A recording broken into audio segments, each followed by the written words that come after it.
All right, for this episode of the podcast, I thought I'd try something different, which is what I'm usually doing with this podcast, I think. We're at 25 episodes, and I think we've done 4 different formats, so here's a 5th. I thought I'd read to you from one of my nonfiction books. Now, usually I'm telling you stories about oddities I've been to, so this isn't too different. I'll just be doing it through one of my books and just reading a selection from the book. The other different thing I'm doing here for this episode is I'm also recording it via YouTube, so you can actually see me do the reading. I've set up lights, I've combed my hair, put on a clean shirt. I've presented myself.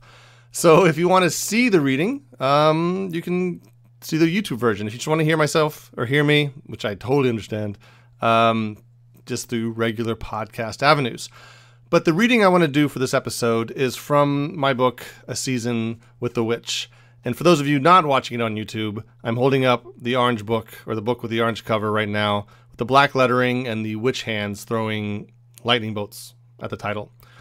Season with the Witch came out in 2016. It chronicles my time in living in Salem for all of October 2015. So, I moved there with my family right downtown. We went to all the attractions, all the historical sites. I talked to a ton of people, trying to get at the heart of this weird city at its weirdest time of year. And I thought I would read to you guys the introduction to the book because, well, 2 reasons. First is that you don't need any context to hear the introduction. It's just the introduction. It's where everybody starts with the book, whether you're reading it or you're hearing me speak it, or read it from my study. The second reason is because there's no dialogue in the introduction. A lot of my chapters have dialogue because there's interviews and there are discussions, and I just didn't want to read dialogue tonight. It's a whole different thing, reading dialogue. I just wanted to read words that I wrote directly at the reader. In this case, directly at you, the listener, or you, the viewer. So that's it. That's all the setup you need. I'm going to read the introduction to A Season with the Witch, the magic and mayhem of Halloween in Salem, Massachusetts, right now. Actually, not right now. I'm going to tell you about the title. So the title of the introduction is Salem for a Spell. And this is a title I actually wanted for the entire book. I pitched the project under A Season with the Witch, which is a very minor play on words with The Season of the Witch by Donovan. Very minor, almost too minor. It's just swapping a few articles around. And I liked it for the pitch, but I thought as I did the project that it would just be a confusing thing. It's A Season with the Witch, The Season of the Witch is just too similar and would mess up SEO search results and would just be confusing to everybody, and everybody would be calling it by the Donovan title. So I thought maybe we should have a more ownable title for the book. So I thought Salem for a Spell was perfect. I thought, Salem or a spell has 2 different meanings, right? It means a period of time, and that's what we were doing. We were staying in Salem for a period of time, but we're also hoping to be cast under its spell. So I thought it worked well. It's 4 words, very short. But the publisher said, nah, we want your original title. So we went with that, and I took my alternate title and threw it on top of the introduction. So here we go. Introduction, Salem for a Spell. Salem, Massachusetts is the strangest city in the United States, and that's a country full of strange cities. Las Vegas comes to mind, so does Los Angeles, North Pole, Alaska, that's a good example. But the strangeness of these cities makes sense. We can easily trace the reasons they are odd and understand why they jut out from the map. We can see how a city like Las Vegas that has successfully capitalized on a vice would use every form of spectacle to lure more vice-prone visitors to its desert wonderland. Or how a city like Los Angeles, the primary industry of which involves actors in costumes amassing colossal riches and fame by pretending for a mass media, would develop into a place skewed from the norm. And we can understand how a small, isolated city like North Pole, Alaska, with few resources except snow and a high latitude, would settle on Christmas as its marketing angle. But the strangeness of Salem makes no sense. Sure, 1692 is the reason, but it's not a good reason. The witch trials constituted a 9-month episode in the city's 400 busy years of history. But somehow those measly months created a modern identity and an international reputation for Salem. The episode itself was strange, of course. I mean, a couple of tween girls playing with eggs panicked an entire region into believing it had been infiltrated by supernatural servants of Satan, escalating to the point that more than 150 people were accused. Most of them were jailed, and nearly 24 were executed. That's certainly weird enough to merit an exhibit at the local history museum, and could be a defining event for a city, I guess. Certainly it's that bizarre, except that it's not unique, not even close. In Europe, the quick with torches, stakes, and nooses had been actively hunting witches for at least 2 centuries before buckled shoes printed New England soil.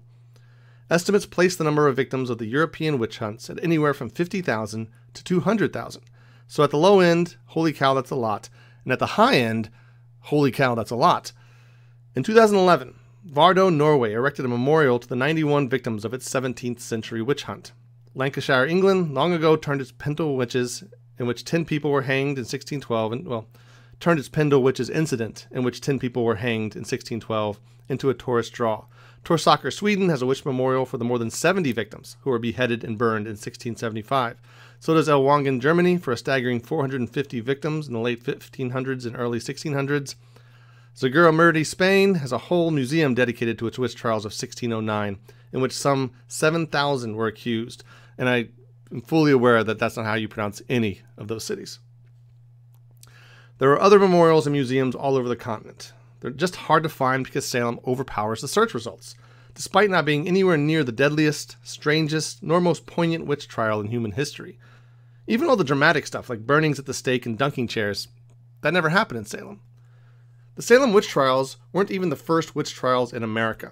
That dubious bit of monster hunting took place in Hartford, Connecticut, where Alice Young was hanged in 1647 on the spot of what is now the old State House. 15 years later, Hartford would hang another 4 convicted witches, and that's still 30 years before Bridget Bishop swung in Salem. I like alliteration, but it doesn't make it easy to read. All told, there were around 100 people tried for witchcraft in America before the crystal ball dropped on 1692, and that includes Boston, which had shaded its common a few times with the bodies of accused witches. In fact, Boston's last executed witch was hanged 3.5 years before Salem's first. Nor were the Salem witch trials the witch trials to end all witch trials. Witch hunting continued throughout colonial America and Europe for at least another century. Hell, they're happening today in Africa, India, Latin America, the Middle East, and the Southwest Pacific. Men, women, and children are being arrested, tried, tortured, and executed for knowing good recipes for eye of newt and toe of frog. The United Nations estimates that thousands per year are killed for being witches. Yet Salem is, alone in this country and on this planet, witch city. It doesn't make sense, and it gets even weirder. Salem is not defined today in terms of the black-clad... Whoa, misprint in the introduction. Salem is not defined today in terms of the Bible-clutching, black-clad Puritans who settled the area and who were both victims and villains in the trials. Instead, it is defined in terms of a cartoon version of what the victims were accused of being, witches, with pointy hats, flying broomsticks, and all. The Salem police have Halloween-style witch-on-broom silhouettes sewn on the shoulders of their uniforms and painted on the doors of their patrol cars. The local high school mascot is a Wicked Witch of the West-style witch. Every year they graduate whole new classes of Salem witches. The masthead of the city newspaper features a red cartoon witch. The seal of the fire department is a witch. The orange street signs in the tourist areas all have Halloween witches on them. The latest tourism branding campaign for the city involves a conical witch's hat. And that's not counting the private businesses of Salem, where everything from laundromats to cab services to restaurants are themed with flying broom hags. At some point, dark magic overtook the dark history, and the fantasy became more prominent than the facts. Which, to me, is fine. I'm not judging that, and in fact, I will defend that in this book. I just bring it up here to say it's weird. Now, keep in mind, Salem has 4 centuries of noteworthy non-witchy history. So it's not like it doesn't have options. For instance, it was the birthplace, home, and inspiration of author Nathaniel Hawthorne, one of the founding authors of American literature. That's not too shabby. It's also where the National Guard got started. Alexander Graham Bell lived and experimented there for a couple of years and gave one of the first public demonstrations of the telephone in Salem. Parker Brothers was founded in the city by native sons, and it was there that the world was introduced to everything from Monopoly to the Nerf ball. It was also one of the most important seaports in early America, pivotal in trading with the Orient and privateering against the British Navy. And of course, it has been through every American war, including those against the French, the Native Americans, the British, and the South. The Revolutionary War almost started in Salem. Just Google Leslie's Retreat to find out more about that. It has enough eggs in its cultural basket to Halloween prank a whole city, even if that basket has been swapped out for a cauldron. But it gets weirder still. By digging up the land to ferret out perceived witches, the judges and accusers of the Salem witch trials inadvertently prepared the ground for real witches, capital W, 300 years later. Today, the city of Salem is home of actual witches, men and women who practice Wicca or witchcraft or a related neo-pagan religion. Nobody knows quite how many witches have lived in Salem over the decades, or how many are there today. Estimates run from the hundreds to the thousands. That latter estimate would put the number of witches somewhere around 5% of the city's population, across uncounted covens and temples. But regardless of how many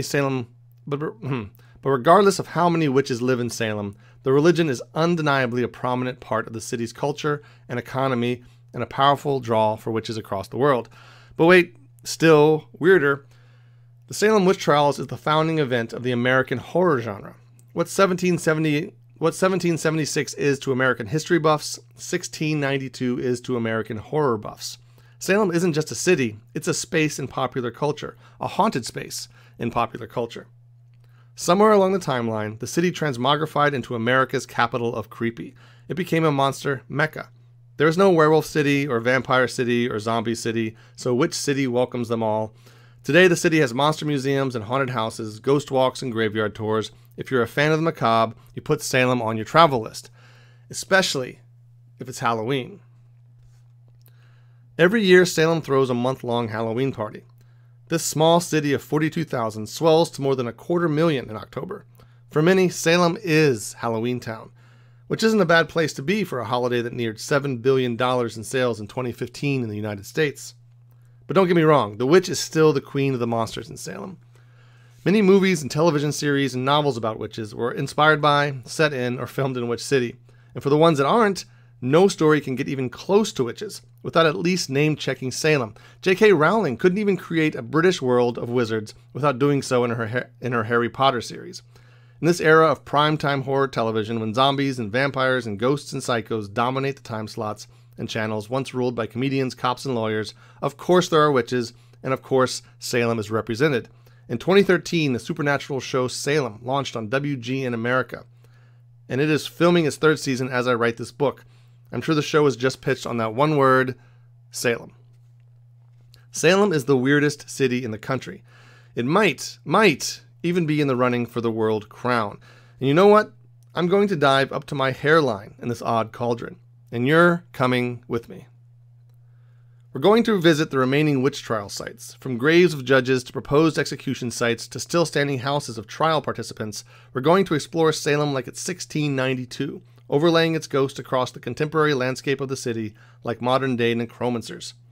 We're going to visit its macabre attractions to see if spooky is different in Salem. We're going to give its non-witch-related sites a fighting chance against an unevenly weighted calendar. We're even going to check out the filming locales of movies and shows that have used Salem as part of their palettes. We're going to see Salem from many different vantage points, even if you have to climb above all the pointy hats to do it. Along the way, we're going to talk to lots of people in Salem. Its citizens and leaders, its artists and entrepreneurs, its entertainers and historians. And of course, we're going to talk to its witches. We're going to get the perspective of those who revel in the strangeness of Salem and those who consider it a tacky tourist trap. Or worse, a distasteful celebration that plays monkey bars on the victim's nooses. As for me, I do a little bit more than explore. I pick up my family of four, me, my wife, Lindsay, and my two daughters, Esme and Hazel, and move to downtown Salem for the entire month of October to spend a season with the witch, a time when the city streets clog with monsters, when festivals and carnivals and parties appear as if magically summoned, when everyone is counting down to the mad monster party that is Halloween night. Just stepping outside the door will be an official act of research for me. This book will be more stay-a-log than travel-log. Salem is odd, and I won't promise you that by the end of this book, Salem will make sense. I don't want it to. The ingredient list for a spell is much less interesting than the effects of the spell itself. But I can promise a lot of witchery in these pages, a lot of Halloween, a lot of surprises, and a lot of the strangeness that is Salem, Massachusetts. And that's the end of the introduction. The first chapter starts right with me and my family arriving in Salem on October 1st, getting ready to move in, and then later on that night going to the Haunted Happenings Parade. And then the rest of the book is our time there and our experiences there and everything we learned and everything we saw. If you like the book, you can pick it up anywhere. Most places have it, at least in their records or whatever, somewhere they can order it. And it's a good time for it, especially since, right now, Salem is a bit constrained by the pandemic. But this tells the story of a classic Salem. This is the Salem you'll go to when the world isn't ravaged by disease. And that's it. Usually this is the point of the podcast where I'm pushing stuff at you. I just pushed an entire book at you. But Cursed Objects, my other book, my book that just came out, a week ago, 2 weeks ago.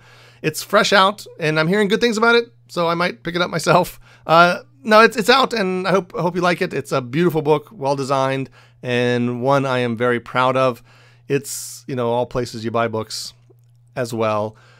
I'm in the middle of the Otis Halloween season. We're about a month in, where I'm writing and doing articles and podcast episodes and YouTube videos every day for the site as we celebrate the month-long ball of fall and Halloween. And that's it. You can find me in all the places. I'm at Patreon, I'm at Twitter, I'm at Facebook. I'm around. It's really hard not to find me if you want to. So yeah, if you like this, maybe I'll do it again. Maybe I'll do it with Cursed Objects, or maybe I'll do it with the New York Compendium. All my books have introductions, so it's not too hard to do. That's it. I'm J.W. Oker, and this has been an episode of Odd Things I've Seen, the podcast, and the YouTube cast. Sponsored by A Season with the Witch. All right, I'm very bad at signing off. Signing off.